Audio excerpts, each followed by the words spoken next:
I have pushed a broom down the main hall of Cedar Hollow Elementary for 19 years, and in that time I have learned that a school tells you everything about itself in the first 10 minutes after the doors open. You hear it before you see it. The squeak of wet sneakers on tile I mopped at 6. The thunder of backpacks hitting the floor. The high, bright shrieking that isn't crying and isn't laughing, just the sound of 100 small people being alive all at once. I keep to the edges of it. A custodian is furniture. We are the gray men with the gray carts, and that suits me fine because there was a time, a long time ago and a long way from Ohio, when I did not want to be furniture, when I wanted to be seen, and seeing what that wanting cost me, I have spent the back half of my life learning to disappear. So I want to be honest with you from the start. I'm not the kind of man who notices children. I notice gum under the rails and the loose tile by the gym doors and the leak that comes back every March no matter what the district pays the roofers. I had walked past 1,000 kids in funny clothes. That morning was dressed like your hero day. The second graders had been talking about it for a week, the halls papered with construction paper capes, and I had braced for the usual parade. Firefighters. A dozen astronauts. Princesses who I have given up arguing are not heroes. A boy every year as some cartoon character I am too old to recognize. I had my cart by the front doors at 7:40, wiping down the push bars, not really looking. And then I looked. She came up the front walk alone behind the rush of the others, and she was so small that the thing she was wearing seemed to be wearing her. It was a uniform, not a costume. I knew the difference at 50 feet. The way you know a real coin from a slug by the weight in your palm before your eyes have caught up. It was an army dress coat, the deep blue-black of the service blues, and it hung on her like a tent. The shoulders sat halfway down her arms. The cuffs swallowed her hands so completely that only her fingertips showed, pink and careful, gripping the front of it closed because there was no way on earth it would button across a body that size. The hem came past her knees. She had it cinched at the waist with what I realized when she got closer was a man's belt, doubled over twice and still too long, the tail of it hanging down her leg. On the breast of the coat there were ribbons, real ones, rows of them, the colors I had not let myself look at directly in 30 years, and a combat patch on the right shoulder and jump wings, and the little rectangles of rank. And below all of it a strip of white tape with a name stitched in black block letters that I couldn't read yet from where I stood. On her head, slid down nearly to her eyebrows so she had to tip her chin up to see out from under it, was a black beret. She walked like she was carrying something fragile, which she was, and the something was herself inside that coat. Slow, deliberate, both small fists clutching the front. And on her face was the most serious expression I have ever seen on a 7-year-old, not happy, not sad, just grave, the way you look when you have decided to do a hard thing and you are doing it. I put down my rag. I have a rule, you understand. 19 years of a rule. You do your work and you do not get in the middle of the children's world because their world has its own weather and you are not the weather. You are the man who mops up after the storm. But something in my chest had gone tight and strange watching her come up that walk, and it took me a second to name it. And when I named it, I did not like it, because what I felt looking at that little girl in that enormous coat was recognition. I knew that coat. I knew what it meant when a coat like that ended up too big for the person wearing it. A uniform that doesn't fit the person inside it is a uniform whose person is gone. She reached the doors.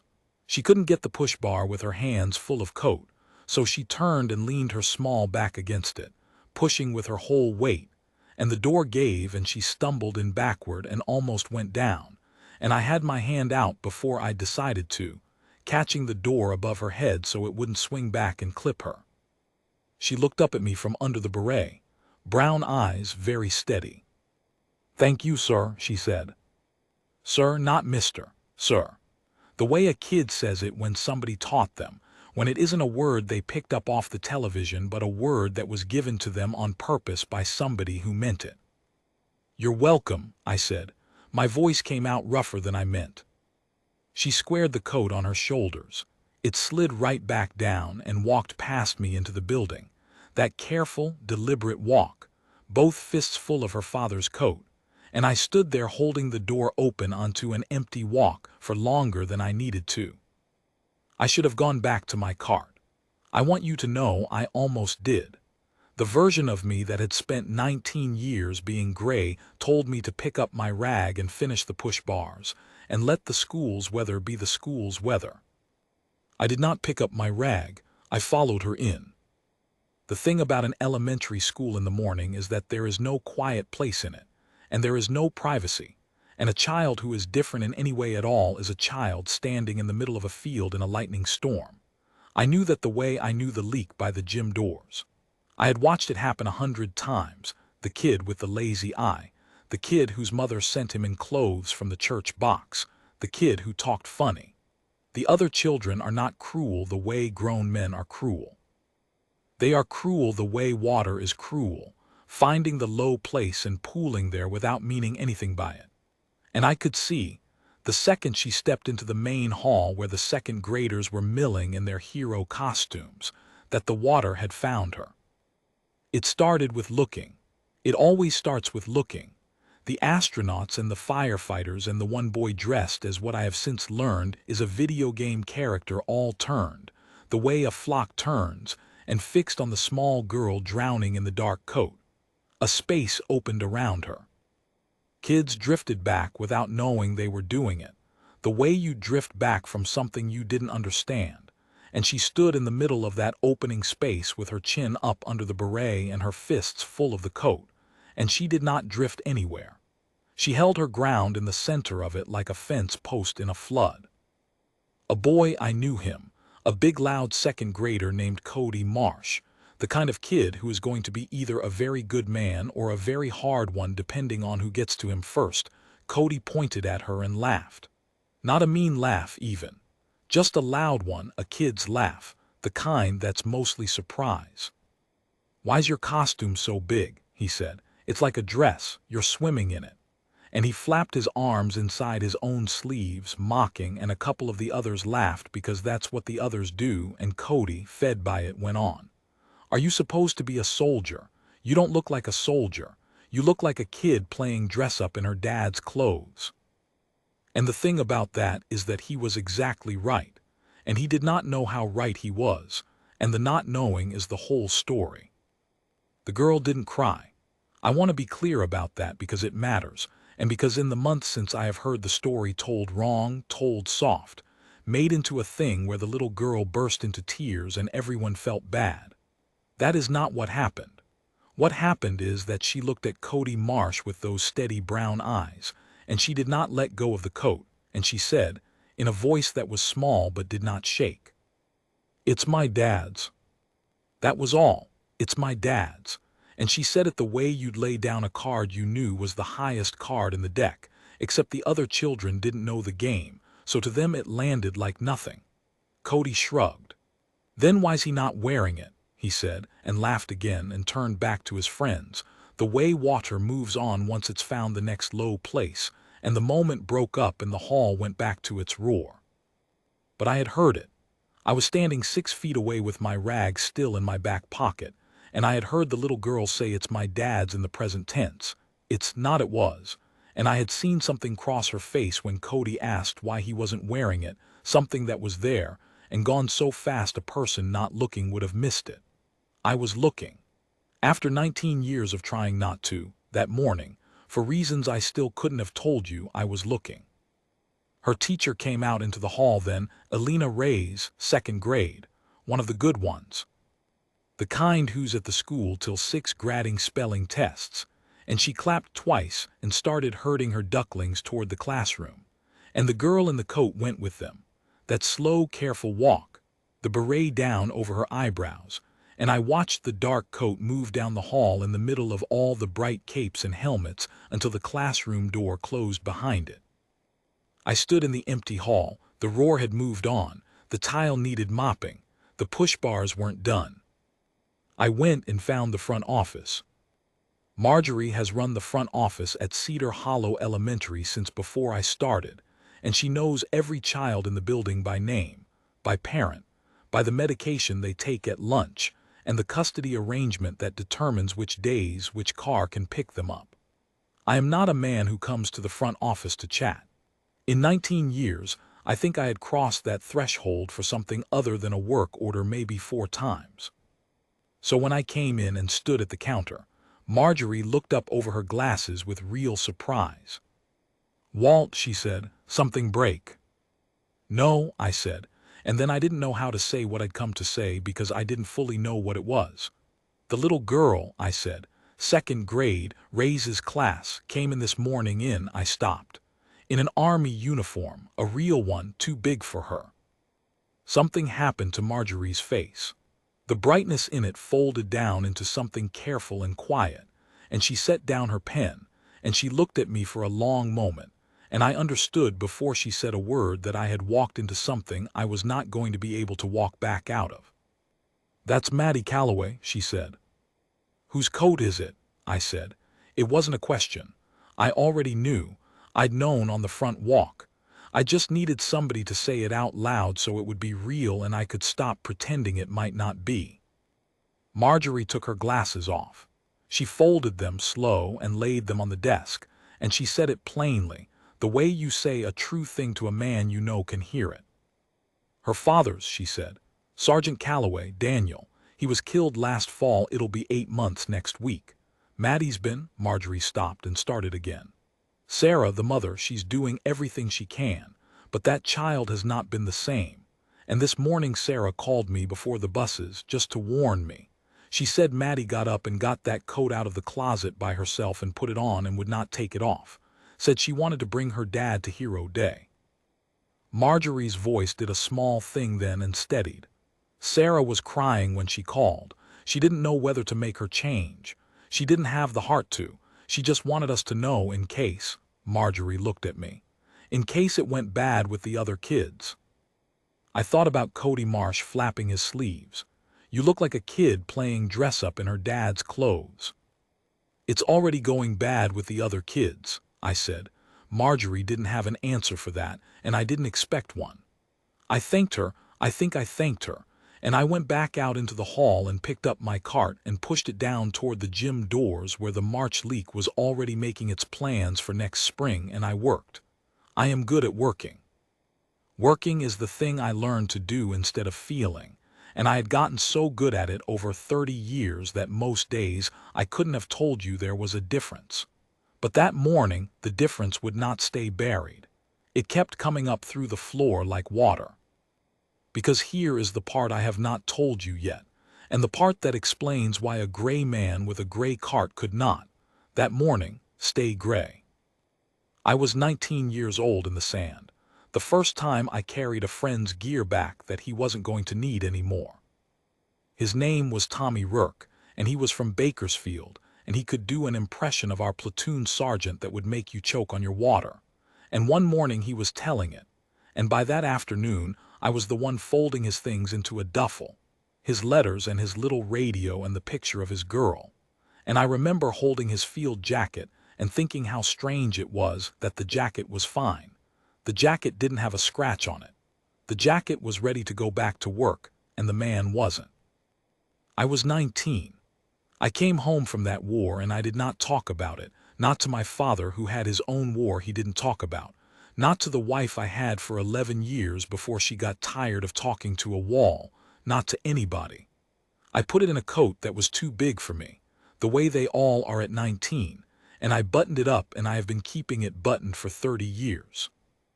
And then a 7-year-old came up the front walk of my school, holding her father's coat closed with both fists, because it wouldn't button across her either, and I felt every one of those 30 years come loose at once.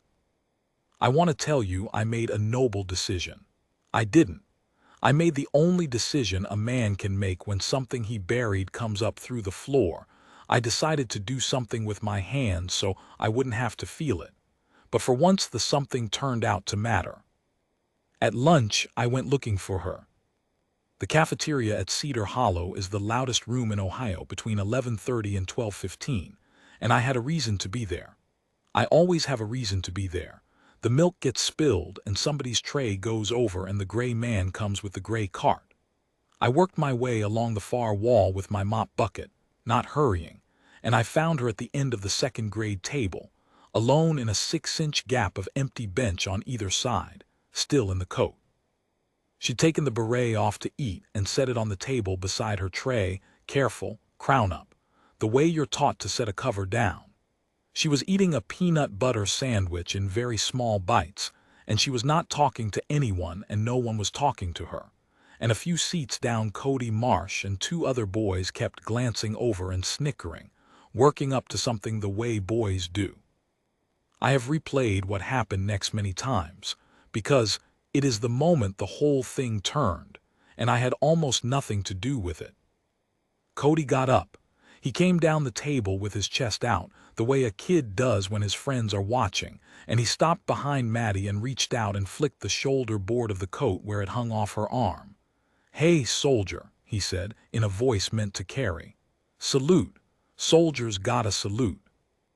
And he threw up a sloppy, mocking salute, slapping his own forehead, and his buddies laughed, and a couple of girls at the next table laughed, and the laugh started to spread the way it does, the water finding the low place. Maddie set down her sandwich. She turned on the bench, the coat sliding, and she looked up at Cody Marsh, and she did not flick her eyes away, and she did not let them fill up. She picked up the beret from the table, careful, 2 hands, and she stood, the hem of the coat dropping to her shins, and she said, loud enough that the tables around her heard it and started to go quiet in that ripple outward way. "You don't salute like that." Her chin was up. "My dad showed me, you don't slap your head, you bring your hand up slow like this." And she brought her small hand up, fingers flat, thumb tucked, the edge of it just touching her brow, elbow out, and she held it perfectly still, the way I had not seen anyone hold it since the last time I'd stood at a flag-draped box. And you hold it till it's done. And you only do it for real things. You don't do it to be funny. Her hand came down slow, the way it's supposed to. "It's not a joke," she said. "It's for my dad." The cafeteria had gone quiet around her. Not all of it, it's a big room, but the near half, the part that could hear, had stopped. Cody Marsh stood there with his mocking grin curdling on his face into something that wasn't sure of itself anymore. A 7-year-old who had just been corrected by a smaller 7-year-old on a matter he could tell, even if he couldn't have said how, was serious. He didn't have a comeback. There isn't one. He muttered something and went back to his seat and didn't look at her again. And Maddie Calloway sat back down and put the beret back on the table, crown up, and picked up her sandwich and went on eating it in small bites, alone in her father's coat. I had stopped mopping. I was standing against the wall with my hands on the mop handle, and I found that my eyes had gone hot and blurred, and I had to look up at the ceiling tiles and breathe for a second. A 61-year-old man with a mop, hiding it.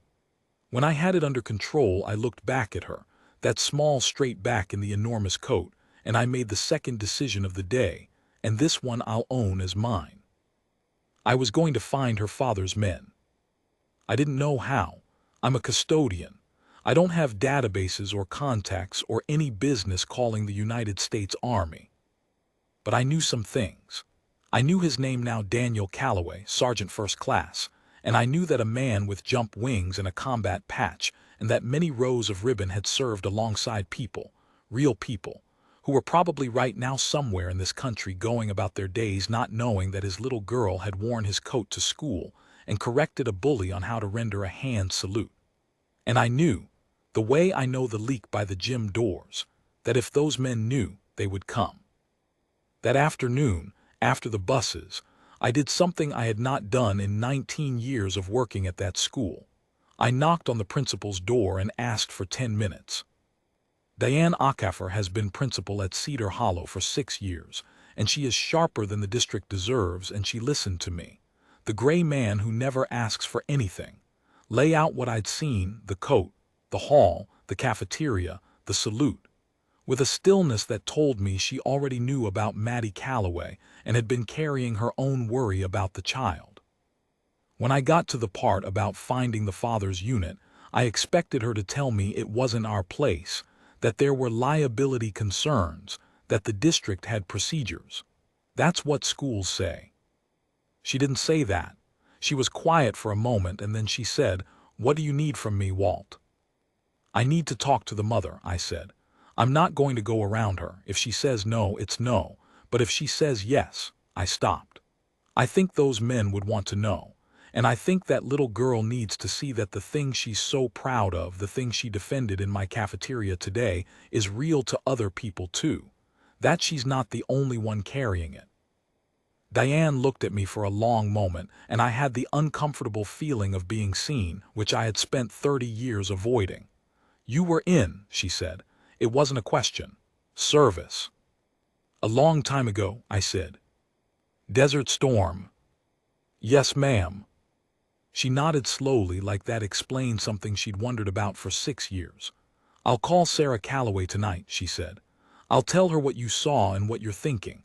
If she's open to it, I'll connect you. And Walt," she said, as I stood to go and I turned in the doorway. "Thank you. I've walked past that child every morning for 8 months trying to figure out how to reach her. It took the man with the mop." I didn't know what to say to that, so I didn't say anything, which is my way, and I went home to my quiet house and did not sleep much. Sarah Calloway called me the next evening. I had braced myself for a woman in pieces. Marjorie had said she was crying when she called the school, but the voice on the phone was steady and tired in a way I recognized. The tired of someone who has been strong for a long time for somebody smaller than themselves and has gotten good at it the way I'd gotten good at working. We talked for almost an hour. She told me about Daniel, high school sweethearts. He'd enlisted at 18 and made it his life and loved it, the real thing, not the recruiting poster thing. 12 years in, 3 deployments. He'd missed Maddie's birth by 2 weeks and never forgave himself for it and made up for it every day he was home, which wasn't enough days.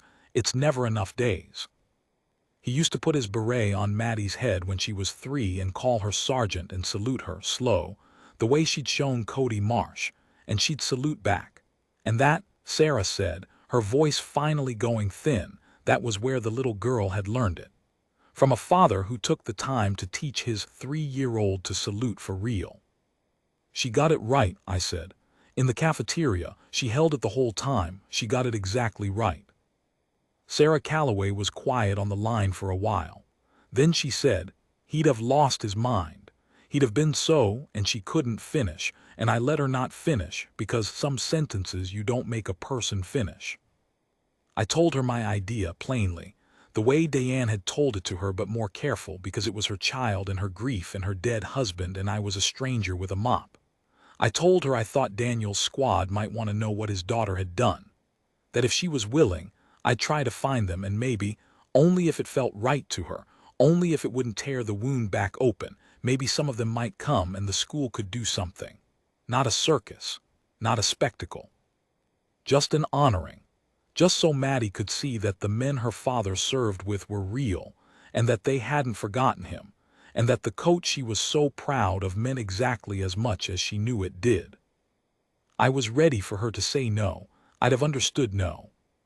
"His team leader was a man named Marcus Webb," she said. "Staff sergeant. Daniel loved him like a brother. Marcus came to the funeral and he stood at the back and he couldn't even," she stopped. "I have his number, I have all their numbers. They sent so many cards." A breath. "Walt, will you really do this? Because I can't. I've tried to think about it and I can't make the calls. I start dialing and I can't." "I'll make the calls," I said. "You don't have to make a single one. You just have to say yes." "Yes," said Sarah Calloway. "God, yes. 1:37 p.m. I called Marcus Webb the next night at 7 o'clock.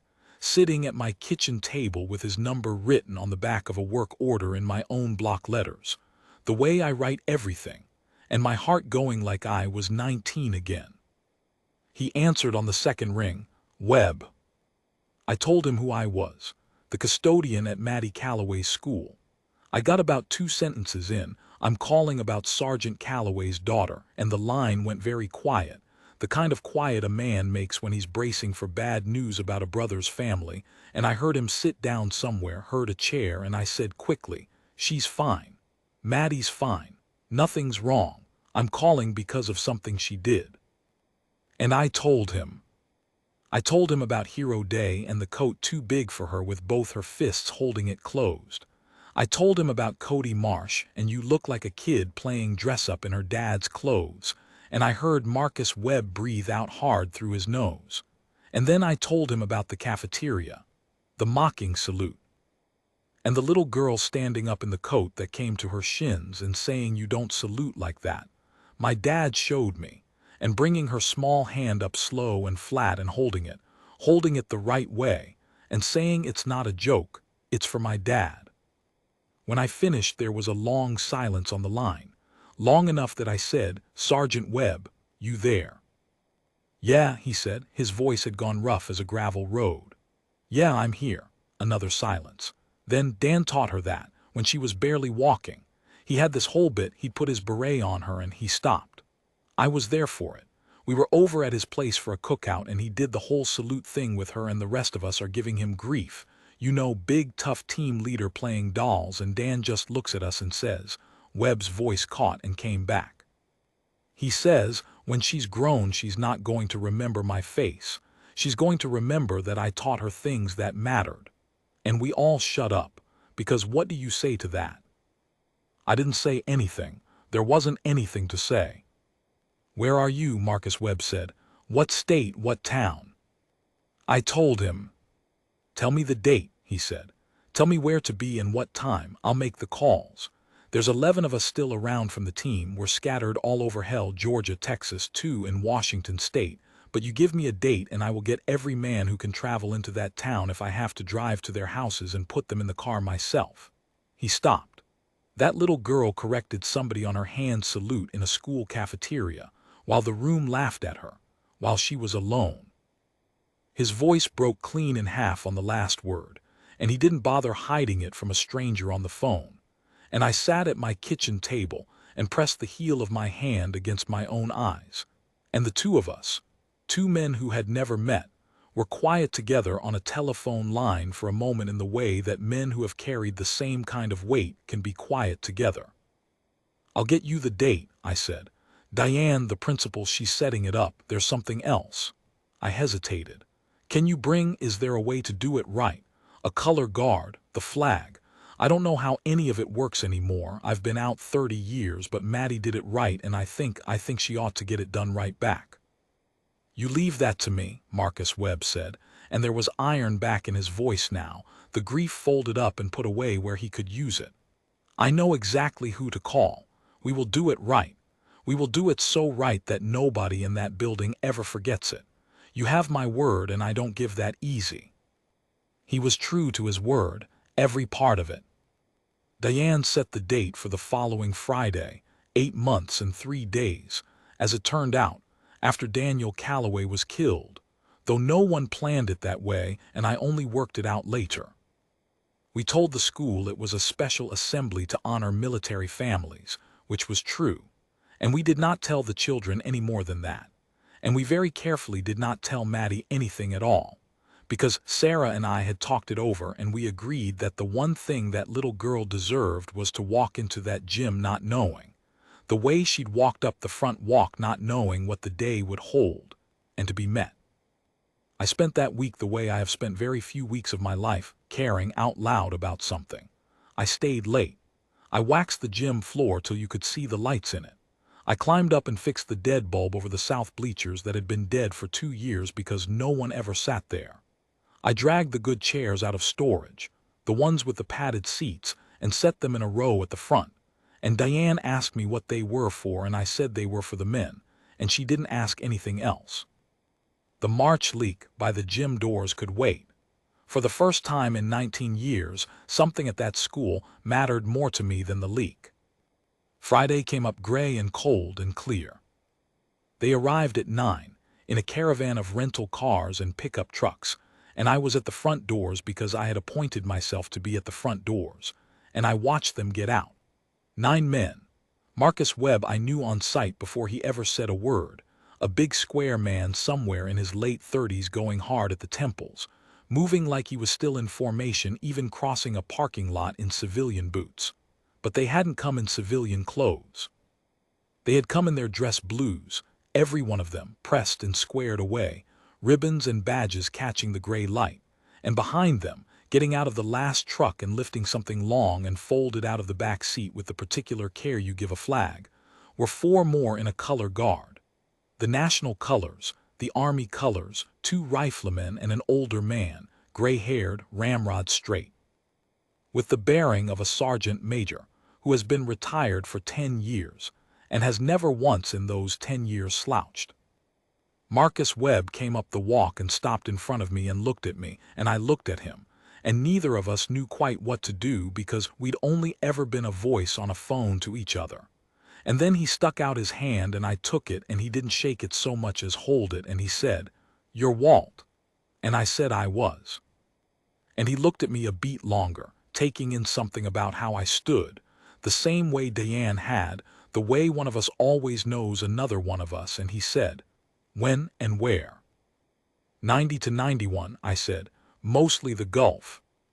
He nodded, slow and full of respect, and he said, "Then you know what this is?" And I said, "Yeah, I know what this is." And that was the whole conversation, and it was enough. I took them in the side door, the gym entrance, away from the halls, and I got them set up behind the folding partition we'd pulled across the stage end of the gym out of sight. The color guards squared away their flags. The men stood in a loose rank in their blues and did not talk much. The old sergeant major walked the line once, tugging a sleeve straight here, a ribbon rack there, and then stood at the end with his hands folded behind him, waiting, calm as a stone. I have stood with a lot of soldiers in my life, and there is a quality those men had, standing in the dim behind that partition in a small-town gym, that I had not stood inside of in 30 years, and it went into me like warmth into cold hands. Then they brought the children in. You have never heard a sound like 400 elementary students filing into a gym, the rising tide of it, the teachers shushing, the sneakers, the benches filling up. The second grade came in near the front. I was standing off to the side by the partition where I could see, and I watched Elena Reyes's class come in. And there in the middle of them, in the coat, she'd worn the coat again. She'd worn it every day that week. Sarah told me later, would not be parted from it, was Maddie Calloway, the beret down over her eyebrows, both fists holding the front closed, that careful walk. She sat down on the front bench between 2 kids who gave her room, and she folded her swallowed hands in her lap, and she waited, grave, not knowing. Sarah Calloway slipped in the side door and stood next to me. I had not met her in person until that moment. She was small, Maddie got it from her, and she had her daughter's steady brown eyes, and she was holding herself together with both hands the way you hold a coat closed that won't button. She looked at the partition, where she knew the men were waiting, and her chin trembled once and she stilled it. "Thank you," she whispered to me. "Whatever happens, thank you for this." "It was her," I said. "She did it. I just made some calls." Diane went to the microphone and welcomed everyone and said a few words about honoring the families who serve, the families who give up so much, and the children fidgeted the way children do. And then she said, "Today we have some very special guests who have traveled a long way to be here." And she nodded toward the partition, and I gave the signal to Marcus Webb, and the partition pulled back. They came out in 2 columns, and the gym went absolutely silent. I have thought a great deal about why a room full of squirming 7-year-olds fell silent the instant those men appeared, and I think it is this: children do not have our defenses. They have not learned to look away from the real thing. And those 9 men in their dress blues, with the color guard behind them and the flags coming up the center of that gym floor I had waxed till it shone, were the most real thing most of those children had ever seen. The riflemen's heels struck the floor in time. The colors advanced. The whole room of them watched with their mouths open, and the teachers had stopped shushing because there was nothing to shush. The men formed a rank facing the bleachers, and the sergeant major called them to attention, low and hard, and they came to it as one. And the sound of it, the single snap of 9 men coming to attention together, went through that gym like a struck bell. Then Marcus Webb stepped forward and took the microphone from Diane, and he did not look at the 400 children. He looked at the front bench. He looked at one small girl in a coat too big for her. "My name is Staff Sergeant Marcus Webb," he said, and his voice filled the gym without him seeming to raise it. "I served with the United States Army for 14 years, and for 6 of those years I had the honor of serving alongside the finest soldier and the best man I have ever known. His name was Sergeant First Class Daniel Calloway." He paused. "Some of you know his daughter. She's sitting right there in the front row. She's wearing his coat." 400 heads turned to look at Maddie Calloway, and Maddie sat very still, her swallowed hands gripping the coat, her eyes enormous and fixed on Marcus Webb, beginning. I could see it from where I stood, beginning to understand. "I want to tell you about Sergeant Calloway," Marcus Webb said, "because the people who knew him are not going to let him be forgotten, and that includes every one of you, starting today." And he told them. He stood in the middle of that wax gym floor in his dress blues, and he told 400 children about Daniel Calloway in words they could hold. He told them Dan was the kind of man who carried the heaviest pack so somebody smaller wouldn't have to. He told them Dan learned the names of everybody's kids and everybody's dogs and never forgot a single one. He told them that on the worst day Marcus Webb ever lived through, a day he didn't describe and the children didn't need described, it was Dan Calloway who came back through the worst of it for men who couldn't get themselves out, not because anyone ordered him to, but because that was simply who he was, and that the reason Marcus Webb was standing in that gym today, and not in the ground himself, was a man named Daniel Calloway. His voice stayed level through all of it, the iron holding until the very end. "Sergeant Calloway was killed 8 months ago," he said, "serving his country, taking care of his soldiers the way he always did. And the hardest thing, the very hardest thing about losing a man like that is the fear that the world will just move on, that it'll forget, that his little girl will grow up in a world that doesn't remember what her dad was." He stopped. He looked at Maddie. "And then a custodian named Walt made a phone call. And he told me that last week, in this school in the lunchroom.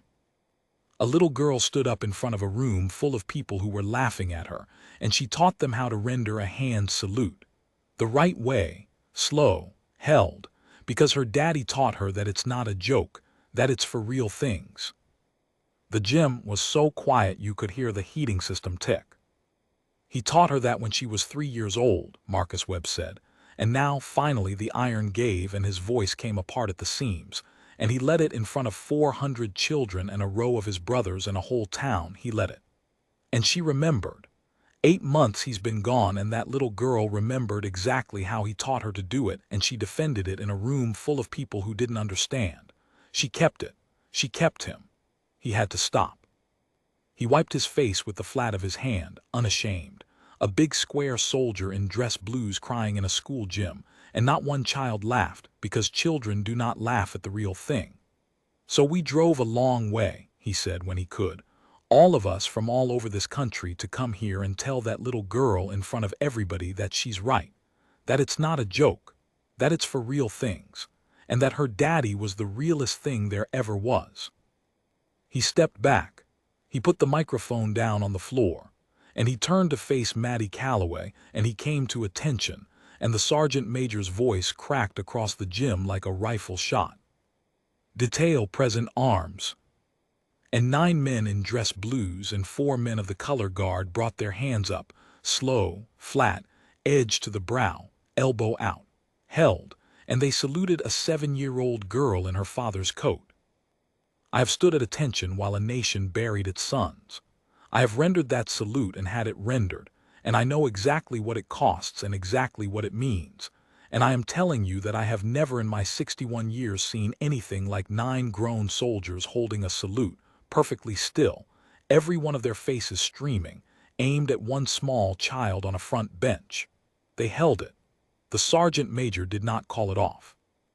He let it hang there in the air of that gym, the longest salute I have ever seen, and the whole room understood without being told that something enormous was happening, and 400 children sat in a silence that I would not have believed they had in them. Maddie Calloway stood up. The coat dropped to her shins. She let go of the front of it, both fists opening, the coat falling loose around her because there was no way to button it and it didn't matter now, and she stepped out into the open floor in front of the bleachers, alone, the way she'd stood alone in the hallway and alone in the lunchroom, except this was not alone anymore. And she brought her small hand up, slow, flat, thumb tucked, the edge of it touching her brow under the beret that had slid down too far, elbow out. The way her father taught her when she was 3 years old, so that, when she was grown, she would remember not his face, but the things he taught her that mattered. And she held it. A 7-year-old girl in a dead man's coat, holding a hand salute to 9 of his soldiers, every one of them holding it back to her, in a small-town gym in Ohio on a gray Friday morning. Nobody moved. Nobody told them to stop. The two of them, the child and the men, held that line between them, that unbroken thing, that thing her father had put into her with his own hands and his own patience, and you could see it pass back and forth across the empty floor like current across a gap. I do not know how long it lasted.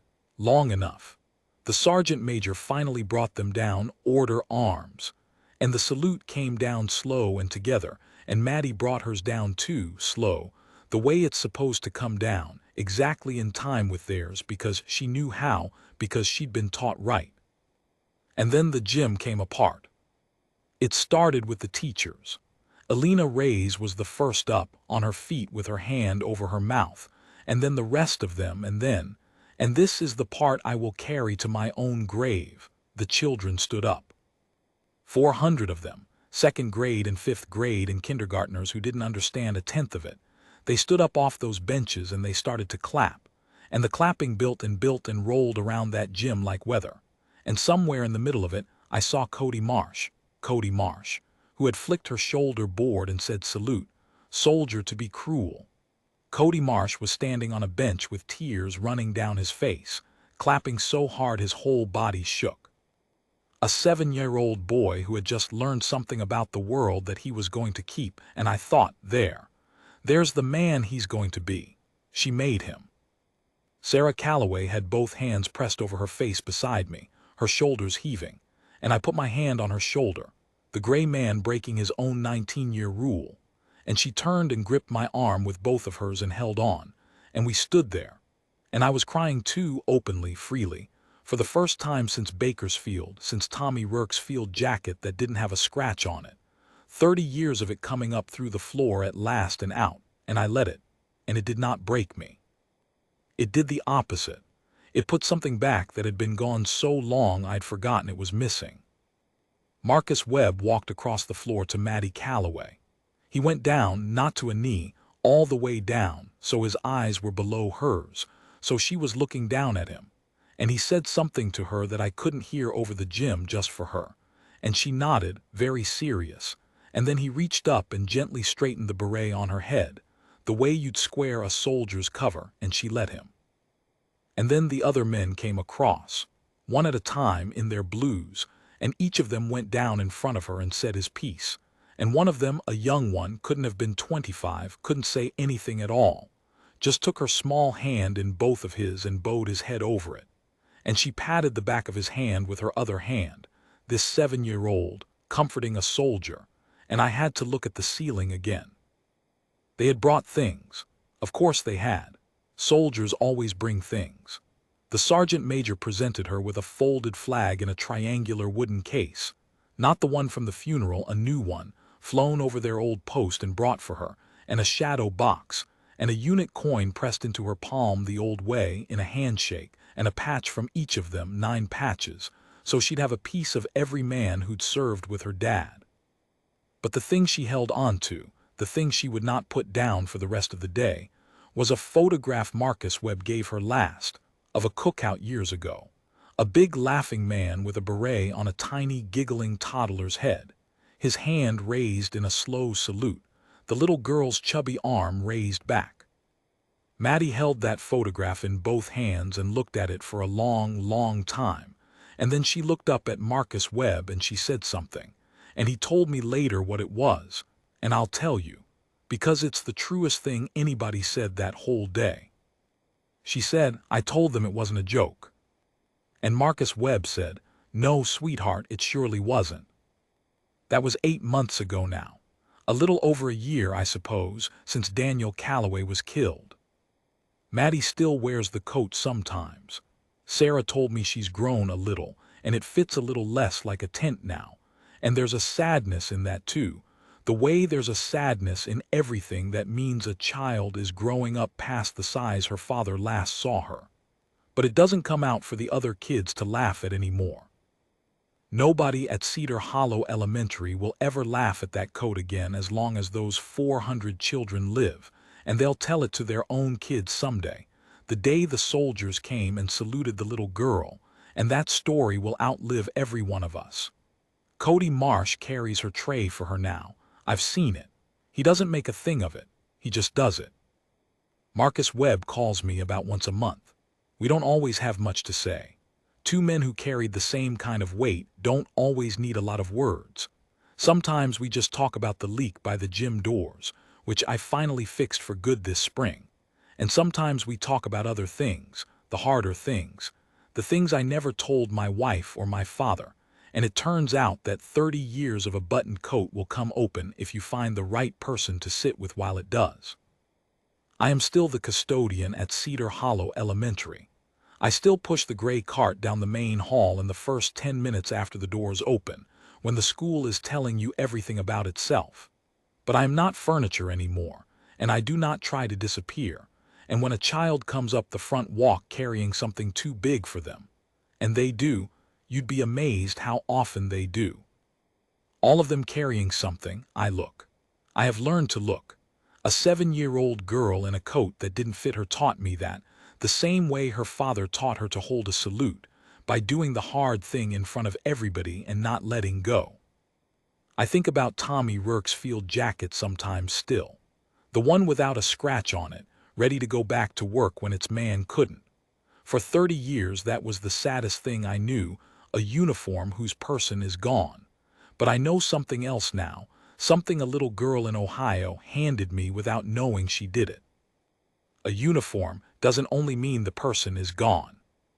Sometimes it means somebody small and brave decided they were going to carry that person forward, in both fists, into a room full of people who didn't understand yet, and hold the line until they did. She held it the whole time, exactly the way he taught her. And we held it right back.